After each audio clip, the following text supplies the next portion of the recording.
Assalamualaikum warahmatullahi wabarakatuh. Alhamdulillahirrabbilalamin. Segala puji hanya bagi Allah Subhanahu wa Ta'ala. Bapak, Ibu, wali murid TK Muslimat NU 25 Taqwa yang saya hormati, salam sehat, salam semangat untuk Bapak Ibu semuanya, segenap keluarga besar TK Muslimat NU 25 Taqwa.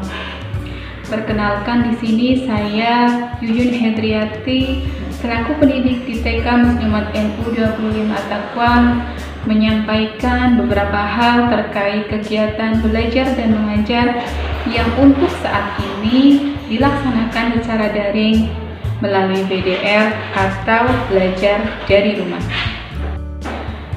Bapak dan Ibu semuanya, sebelumnya saya sampaikan apresiasi dan terima kasih atas kepercayaan Bapak dan Ibu semuanya yang telah mempercayakan putra dan putrinya untuk dititipkan di TK Muslimat NU 25 Taqwa. Perlu Bapak dan Ibu ketahui bahwasannya di TK Muslimat NU 25 Taqwa ada dua kurikulum yang digunakan, yaitu yang pertama kurikulum TPQ menggunakan metode Qiroati, dan yang kedua kurikulum 2013 menggunakan model pembelajaran sentra. Dan sentra setiap harinya ada 6 sentra yang dibuka, yaitu antara lain sentra persiapan, sentra balok, sentra seni, sentra bahan alam, sentra memasak, dan sentra intak. Bapak dan Ibu semuanya, sesuai dengan misi TK Muslimat NU 25 Taqwa, yaitu menjadi lembaga PAUD inovatif dalam membentuk generasi Islam yang sehat, ceria, dan soleh-soleha. TK Muslimat NU 25 Taqwa memberikan sosialisasi dan parenting guna mewujudkan misi tersebut. Keluarga selaku pendidikan informal pertama dan utama menjadi dasar untuk kami selaku pendidik menstimulasi perkembangan putra-putri Bapak dan Ibu semuanya secara optimal yang mencakup 6 aspek perkembangan, yaitu aspek nilai agama dan moral, aspek kognitif, fisik motorik, bahasa, sosial emosional, dan aspek perkembangan seni. Sudah menjadi tanggung jawab kita selaku orang tua untuk berusaha semaksimal mungkin mendampingi, mendidik putra-putri kita agar nantinya bisa tumbuh secara optimal sesuai dengan tingkat usia perkembangan anak-anak kita. Setiap anak memiliki potensi yang luar biasa, dan tugas kita sebagai orang tua untuk berusaha keras memberikan support atau dukungan semaksimal mungkin agar potensi yang dimiliki anak bisa berkembang secara optimal. Bapak Ibu, marilah kita buat konsep rumahku sekolah. Rumah adalah sebagai sekolah yang pertama untuk anak-anak kita, di mana ibu sebagai guru yang pertama untuk anak-anak kita, sedangkan bapak adalah sebagai pemimpin sekolah pertama. Di rumah pertama kali anak-anak diajarkan bagaimana berdoa, bagaimana anak-anak makan, bagaimana anak-anak mandi, dan yang lainnya. Dari situlah betapa pentingnya pendidikan di rumah menjadikan dasar untuk kita bahwa konsep rumahku sekolahku harus kita kelola dengan baik agar selama BDR atau pembelajaran daring ini bisa mendapatkan hasil semaksimal mungkin untuk anak-anak kita.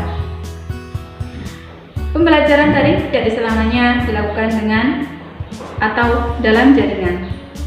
Bisa saja suatu saat guru mengunjungi rumah atau orang tua berkunjung ke sekolah untuk melakukan konsultasi atau yang lainnya. Anak adalah amanah bagi orang tua. Jika kita sebagai orang tua amanah, maka kita tidak akan membiarkan anak-anak kita tanpa masa depan yang lebih baik. Kita tidak akan membiarkan, kita pasrahkan anak-anak kita hanya kepada orang lain saja, tetapi justru kita sebagai orang tua mengabaikannya. Guru adalah sebagai orang yang selanjutnya akan membantu kita menjaga amanah dari anak-anak kita itu. Saat ini kita sebagai orang tua punya tanggung jawab lebih karena mengajari dan mendampingi kegiatan belajar anak-anak kita dari rumah. Anak adalah generasi penerus. Anak sebagai generasi penerus, karena itulah mari kita kawal bersama-sama.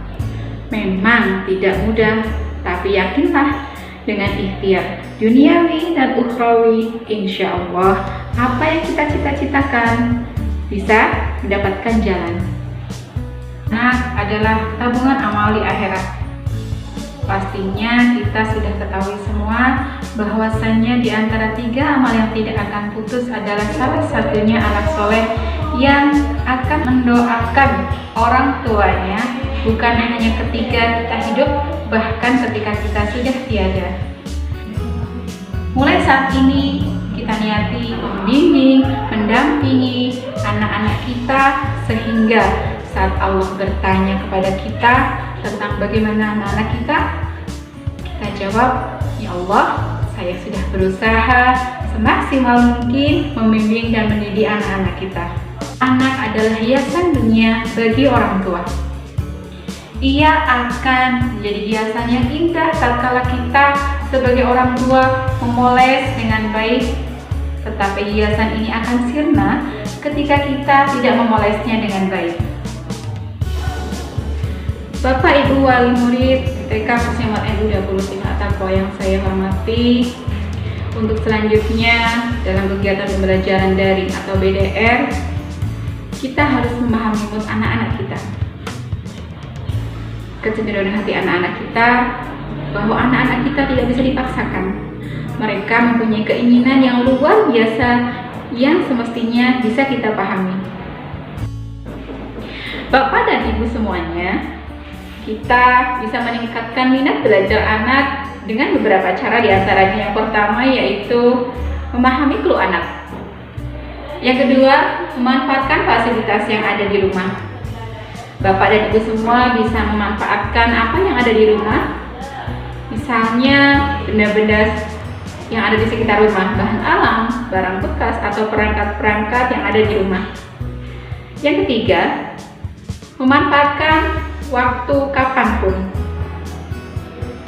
Usahakan Bapak dan Ibu semuanya menciptakan suasana yang menyenangkan untuk anak, sehingga anak keinginan untuk melakukan kegiatan belajar dari rumah dengan penuh semangat dan perasaan yang senang. Selanjutnya yang keempat, jangan buat target, jangan bebani anak, tapi ajaklah anak untuk berdiskusi sehingga target akan muncul dari anak. Bapak dan Ibu semuanya, bagaimana cara kita menjadi guru buat anak-anak di rumah?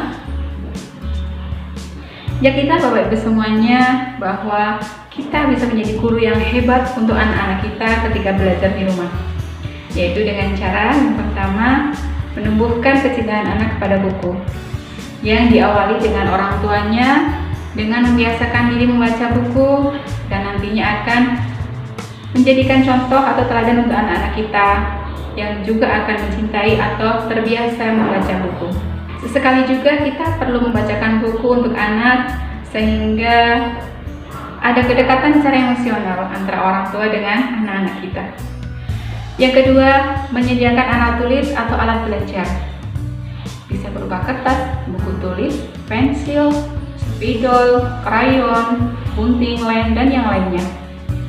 Kita sediakan alat-alat belajar anak di tempat yang mudah dijangkau oleh anak, sehingga saat anak membutuhkan bisa mengambilnya sendiri dan setelah menggunakannya pun bisa merapikannya sendiri ke tempat semula. Dari situ anak bisa belajar tentang kedisiplinan atau tanggung jawab.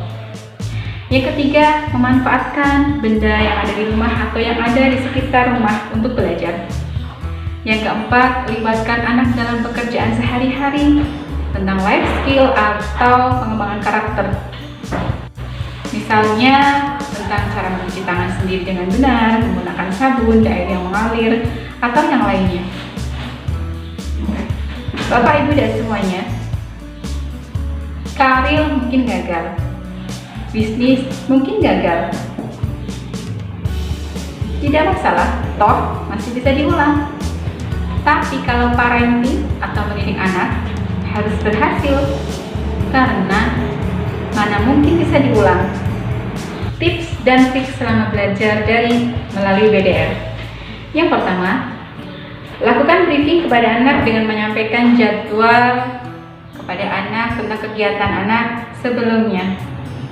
Yang kedua, kelola emosi anak dan kelola emosi orang tua. Yang ketiga, pahami mood anak. Yang keempat, pilih tempat yang kondusif, sebisa mungkin yang nyaman untuk anak ketika melakukan kegiatan atau pembelajaran dari rumah. Semangat dan kepercayaan kepada anak bisa dengan memberikan reward untuk hasil kegiatan yang sudah dilakukan anak, misalnya dengan memasak masakan kesukaan anak-anak kita atau membacakan buku cerita yang anak sukai. Terakhir, Bapak dan Ibu semuanya, jangan menjadi beban. Jadikan pembelajaran daring melalui BDR ini sebagai lahan untuk kita sebagai orang tua menanamkan kebaikan, mendidik anak-anak kita, membimbing anak-anak kita dengan baik, dengan tulus, dan tetap bahagia meskipun belajar dari rumah saja. Dan yakinlah, kita orang tua sebagai guru hebat untuk anak-anak kita. Terima kasih atas perhatian dan kerjasamanya. Mohon maaf atas segala kekurangan dan kesalahan. Semoga bermanfaat.